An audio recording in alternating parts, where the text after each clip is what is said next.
প্রস্তাবিত অর্থ বরাদ্দ হাতে পাওয়ার পর দেশজুড়ে আরও কঠোর অভিবাসন অভিযান চালানোর ইঙ্গিত দিয়েছেন ট্রাম্প প্রশাসনের বর্ডার টম হোমেন।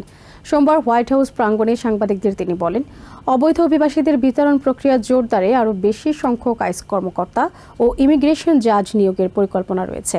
একই সঙ্গে জন্মসূত্রে নাগরিকত্ব ব্যবস্থার কঠোর সমালোচনা করেন তিনি। ডেমোক্রেটদের বিরোধিতার মধ্যে দীর্ঘ রাজনৈতিক লড়াইয়ের পর আইসের জন্য বড় অঙ্কের অর্থ বরাদ্দের পথ তৈরি করেছেন রিপাবলিকানরা। নতুন অর্থায়নের মাধ্যমে দেশব্যাপী আইসের অভিযান আরও জোরদার করার পরিকল্পনা করছে ট্রাম্প প্রশাসন। সোমবার হোয়াইট হাউসের বাইরে সাংবাদিকদের সামনে এই বিষয়ে কথা বলেন প্রেসিডেন্ট ডোনাল্ড ট্রাম্পের বর্ডার জাজ টম হোমেন। হোমেন বলেন, অতিরিক্ত অর্থায়নের মাধ্যমে আরও বেশি আইস অফিসার নিয়োগ দেওয়া হবে। একই সঙ্গে অভিবাসন মামলার জট কমাতে বাড়ানো হবে ইমিগ্রেশন জাজের সংখ্যাও।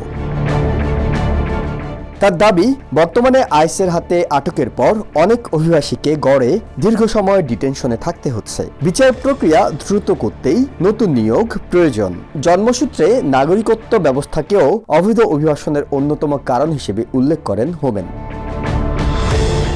তবে ট্রাম্প প্রশাসনের কঠোর অভিবাসন নীতির সমালোচনা করছেন ডেমোক্রেটরা। নিউ জার্সির কংগ্রেসম্যান বব মেনেন্ডেজ অভিযোগ করেছেন, প্রশাসন বিভিন্ন কৌশল ব্যবহার করে অভিবাসীদের মধ্যে আতঙ্ক তৈরি করছে।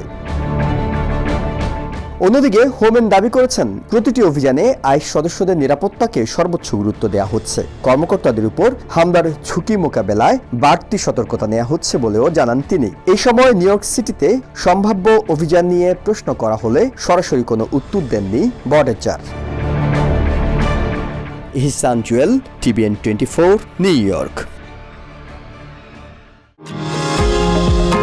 নিউ ইয়র্ক থেকে সম্প্রচারিত TVN 24 টেলিভিশন বিশ্বজুড়ে বাঙালির কণ্ঠস্বর।